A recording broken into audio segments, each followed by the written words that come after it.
ഞങ്ങള് 3 വർഷം കൊണ്ട് ബുദ്ധിമുട്ടി പഠിച്ചത് ഹരി 3 മാസം കൊണ്ട് പഠിച്ചെന്നാണല്ലോ ഭാഗവതര് പറയുന്നത്. ആണോ? ഞാൻ കേട്ടില്ല. ഉവ്വ് പറഞ്ഞു. സന്തോഷം. ഒരു കാര്യം ചോദിച്ചാ സത്യം പറയൂ? സത്യം പറയേണ്ടതാണെന്ന് തോന്നിയാ പറയും. അച്ഛനോടുള്ള വാശിക്ക് മുമ്പ് രഹസ്യ പാട്ട് പഠിച്ചിട്ടില്ലേ? വേറെ ഏതെങ്കിലും ഭാഗവതരുടെ കൂടെ ഇല്ലേ? സത്യം പറയണം. ഉവ്വ്.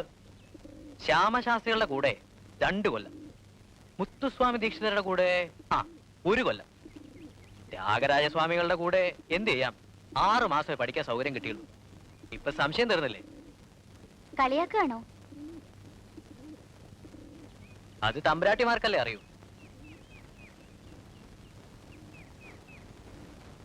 എന്നോട് ദേഷ്യാണോ? അല്ല, കോപം.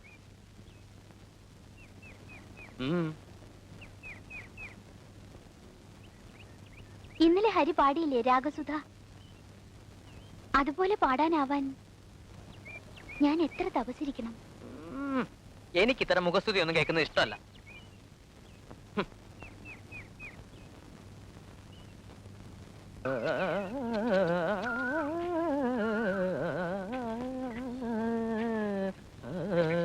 ഇനിയിപ്പോ നിന്നെ കൊണ്ട് വലിയ ശല്യം അവലോട് എനിക്ക്.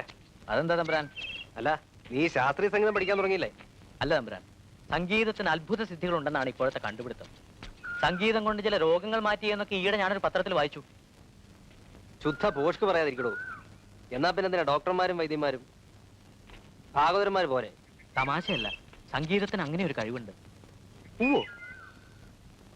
എങ്കിൽ നീ ഒരു കാര്യം ചെയ്യാ, എന്റെ സൂക്കേടൊന്ന് മാറ്റിത്താ, പാട്ട് പാടിയിട്ട്. പഠിപ്പ് മുഴുവനാകട്ടെ, ഞാൻ ശ്രമിക്കാം.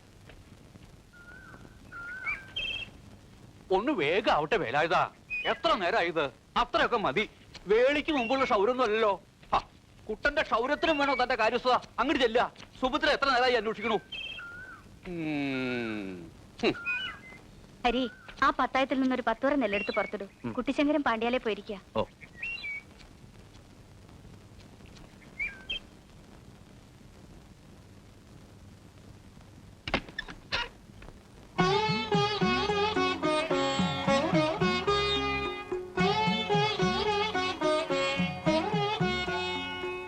ആരാത്?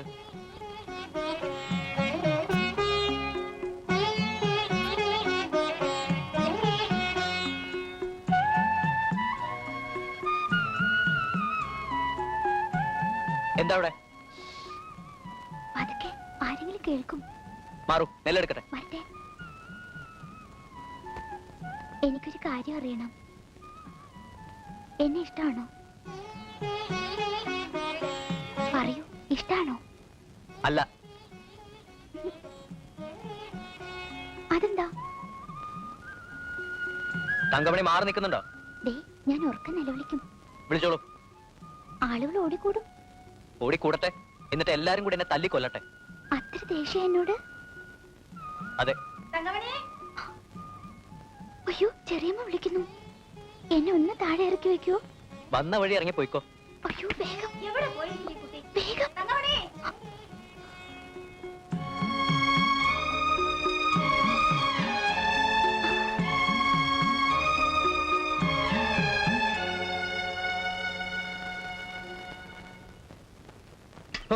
എത്ര പറഞ്ഞാലും ഈ ഏടത്തേക്ക് വിശ്വാസാവില്ല. എന്താ ചെയ്യാ?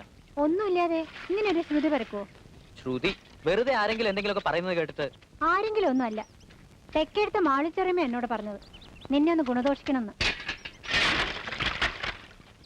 ആ ചെറിയമ്മയ്ക്ക് വേറെ ജോലി ഉണ്ടോ പരദൂഷണം അല്ലാതെ? ഇല്ലാന്നേ, ഒന്നുമില്ല. പാട്ടിനെ പറ്റി ചിലപ്പോ ചില സംശയങ്ങൾ ചോദിക്കാറുണ്ട്, അത്ര തന്നെ. ആരും ഇല്ലാത്ത നേരത്ത് രണ്ടുപേരും കൂടി അമ്പലത്തിൽ പോലും കാവലിരുന്നുള്ള സ്വകാര്യം പറച്ചിലും. ഒന്നും ഞാൻ അറിയില്ലെന്നാണോ ഭാവം? ഞാൻ വേണമെങ്കിൽ തല കുത്തി ഇന്ന് സത്യം ചെയ്യാം. ചേച്ചി വിചാരിക്കുന്ന പോലെ ഒരു ബന്ധവും ഞാനും തങ്കമണി തമ്മിലില്ല. നുണ, ശുദ്ധ നുണ.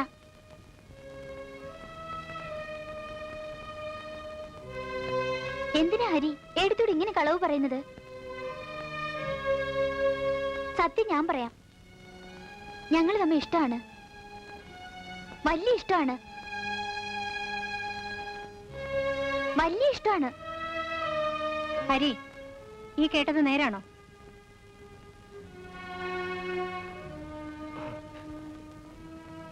സത്യമാണ് എടുത്തി.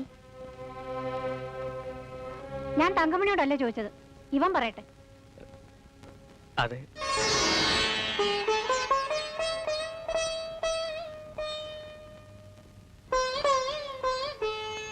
ഇതെങ്ങാനും ആ തമ്പ്രാക്കന്മാരുടെയോ അച്ഛന്റെ ചെവിയിൽ എത്തിയാൽ എന്താവും സ്ഥിതിയെന്ന് നിങ്ങൾക്കറിയോ?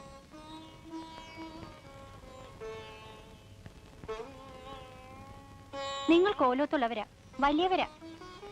കുട്ടിയുടെ മനസ്സിൽ അങ്ങനെ എന്തെങ്കിലും മോഹം ഉണ്ടെങ്കിൽ ഉടനെ അതങ്ങ് മറന്നേക്കും. അതാ നല്ലത്. എനിക്ക് ഹരിയെ മറക്കാൻ പറ്റില്ല.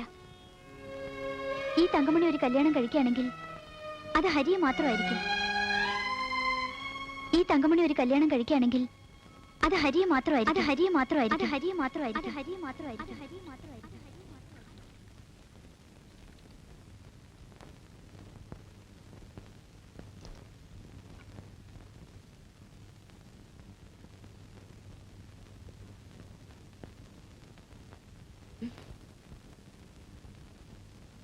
ഹരിക്കിപ്പോ ഇവിടുത്തെ ആഹാരമൊക്കെ പിടിക്കുവോ? ഇവിടെ നിന്നും കഴിച്ച ആഹാരത്തിന്റെ സ്വാദ് ഇപ്പോഴും നാവിലുണ്ട്. കുട്ടിക്കാലത്ത് വയറ് നിറച്ച ആഹാരം കഴിച്ചിട്ടുള്ളത് ഇവിടെ നിന്നാണ്. പഴയ കഥയൊന്നും മറന്നിട്ടില്ലല്ലേ? അങ്ങനെ മറക്കാൻ പറ്റില്ലല്ലോ.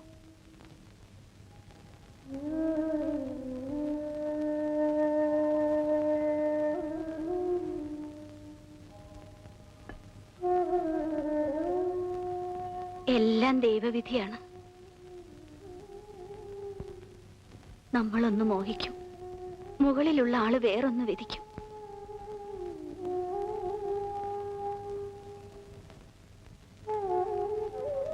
ഹരിയെ കണ്ടതും പകുതി അസുഖം മാറി തമ്പുരാട്ടിക്ക്. ശരിയാ മാഷ് പറഞ്ഞത്, വളരെ വ്യത്യാസമുണ്ട്.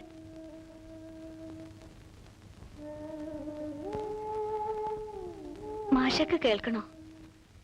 പ്രസവിച്ച് 28 കഴിയുന്നതിന് മുൻപ് ഹരിയുടെ അമ്മ മരിച്ചില്ലേ? ഇവന്റെ ഏടത്തി കുഞ്ഞുലക്ഷ്മിയെ ഇവനെ ഇവിടെ കൊണ്ടുവരിക. അന്ന് എന്റെ കുട്ടന് 2-2.5 വയസ്സാ.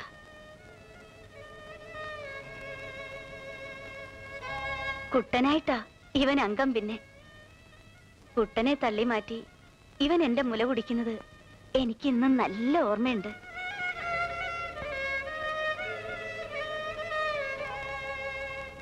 തമ്പുരാട്ടി കണ്ണ് ഓപ്പറേഷൻ കഴിഞ്ഞ് ആശുപത്രി കിടക്കുമ്പോ ഉറങ്ങാതെ രാവും പോലും കൂടെ തന്നെ. ഓർക്കുന്നുണ്ടോ? അന്ന് ചിലരൊക്കെ എന്നോട് ചോദിച്ചു മകനാണോന്ന്. അല്ലാന്ന് ഞാൻ പറഞ്ഞില്ല. എന്റെ മനസ്സിലെ അമ്മ എന്നും എന്നും തമ്പുരാട്ടിയായിരുന്നു.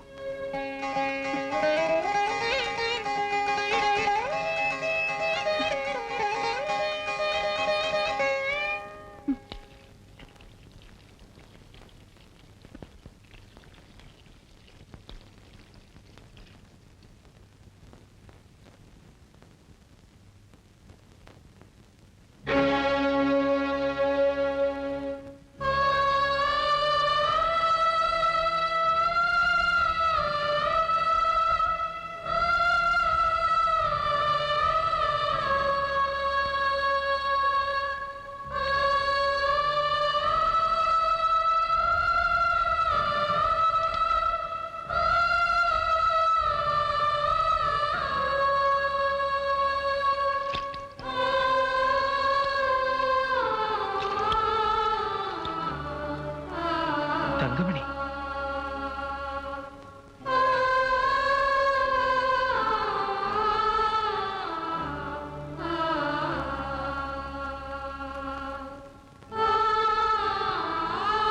കുട്ടന്തമ്പുരാന്റെ വിവരം ഏട്ടത്തി എഴുതിയിരുന്നു. പക്ഷേ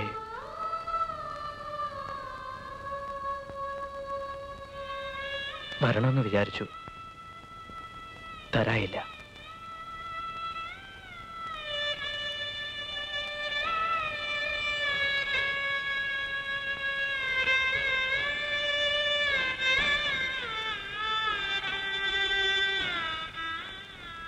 അവർക്ക് സംസാരിക്കാൻ വയ്യ.